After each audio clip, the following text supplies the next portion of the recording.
Pada suatu hari, hiduplah sebuah keluarga di pesisir pantai wilayah Sumatera.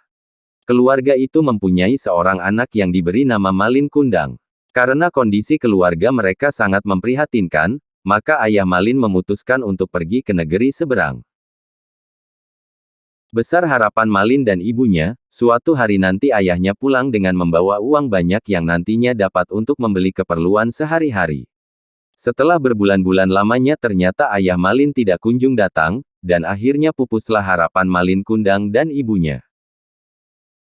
Setelah Malin Kundang beranjak dewasa, ia berpikir untuk mencari nafkah di negeri seberang dengan harapan nantinya ketika kembali ke kampung halaman, ia sudah menjadi seorang yang kaya raya. Akhirnya Malin Kundang ikut berlayar bersama dengan seorang nahkoda kapal dagang di kampung halamannya yang sudah sukses.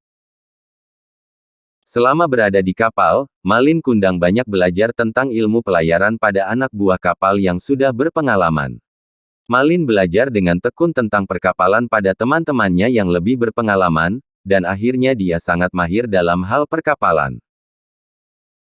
Banyak pulau sudah dikunjunginya, sampai dengan suatu hari di tengah perjalanan, tiba-tiba kapal yang dinaiki Malin Kundang diserang oleh bajak laut. Semua barang dagangan para pedagang yang berada di kapal dirampas oleh bajak laut. Bahkan sebagian besar awak kapal dan orang yang berada di kapal tersebut dibunuh oleh para bajak laut.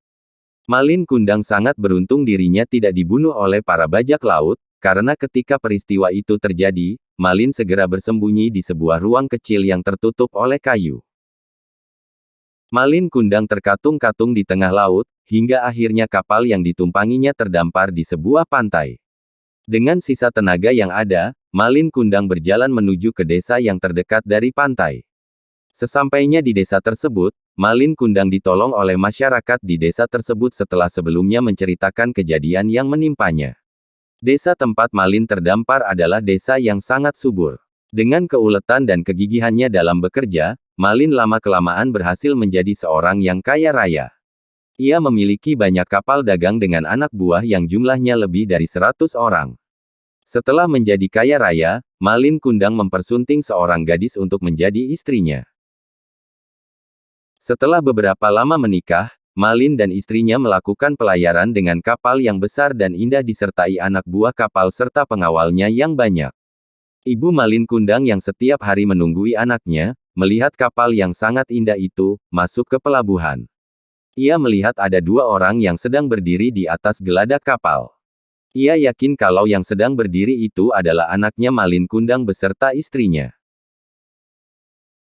Malin Kundang pun turun dari kapal.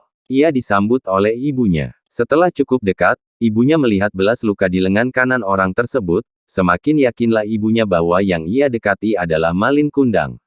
Malin Kundang, anakku, mengapa kau pergi begitu lama tanpa mengirimkan kabar, katanya sambil memeluk Malin Kundang. Tetapi Kundang segera melepaskan pelukan ibunya dan mendorongnya hingga terjatuh. Wanita tak tahu diri, sembarangan saja mengaku sebagai ibuku, kata Malin Kundang pada ibunya. Malin Kundang pura-pura tidak mengenali ibunya, karena malu dengan ibunya yang sudah tua dan mengenakan baju compang camping. Wanita itu ibumu? Tanya istri Malin Kundang. Tidak, ia hanya seorang pengemis yang pura-pura mengaku sebagai ibuku agar mendapatkan hartaku, sahut Malin kepada istrinya. Mendengar pernyataan dan diperlakukan semena-mena oleh anaknya, ibu Malin Kundang sangat marah. Ia tidak menduga anaknya menjadi anak durhaka. Karena kemarahannya yang memuncak, ibu Malin menengadahkan tangannya sambil berkata, "Oh Tuhan, kalau benar ia anakku, aku sumpahi dia menjadi sebuah batu." Tidak berapa lama kemudian angin bergemuruh kencang dan badai dahsyat datang menghancurkan kapal Malin Kundang. Setelah itu tubuh Malin Kundang perlahan menjadi kaku dan lama-kelamaan akhirnya berbentuk menjadi sebuah batu karang.